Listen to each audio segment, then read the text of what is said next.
या देशामध्ये जेवढे कुणी अर्थतज्ञ आहेत त्या सगळ्या अर्थतज्ञांना एका अर्थतज्ञाचा अभ्यास केल्याशिवाय पुढे जाता येत नाही। तो अर्थतज्ञ म्हणजे डॉक्टर बाबासाहेब आंबेडकर। या देशामध्ये जेवढे कृषी तज्ञ आहेत त्या सगळ्या कृषी तज्ञांना ज्यांच्या शेतीच्या पॉलिसीचा अभ्यास केल्याशिवाय पुढे जाता येत नाही तो कृषी तज्ञ म्हणजे डॉक्टर बाबासाहेब आंबेडकर। या देशामध्ये हजारो धर्मपंडित झालेत, पण त्या धर्मपंडितांनी जेवढे धर्मग्रंथ वाचले नाहीत, अगदी कुराण, बायबल, गीतापासून गुरुग्रंथ साहिबपर्यंतचे सगळे धर्मग्रंथ ज्यांनी मनापासून वाचले, चाळले, तो एक धर्मपंडित म्हणजे डॉक्टर बाबासाहेब आंबेडकर। एवढंच नाही, या देशामध्ये 6,500 जाती आहेत, हजारो प्रकारच्या पोट जाती आहेत, पण मराठ्याला मराठ्याचा, धनगर बांधवाला धनगराचा किंवा मातंगाला मातंगाचा, आदिवासीला आदिवासीचा जेवढा अभ्यास नसेल तेवढा सगळ्या जातींचा बारकाईने अभ्यास केलेला माणूस जर कोण असेल तर तो माणूस म्हणजे डॉक्टर बाबासाहेब आंबेडकर आहेत।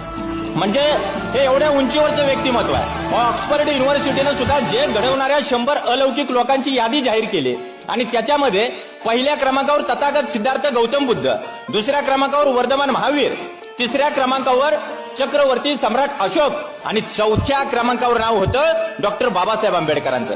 म्हणजे जग घडवणाऱ्या 100 अलौकिक लोकांच्या यादीमध्ये सुद्धा बाबासाहेबांचं नाव घ्यावं हे ऑक्सफर्ड युनिव्हर्सिटीला आवर्जून वाटलं। खरंच एवढ्या उंचीवरचं व्यक्तिमत्व आहे।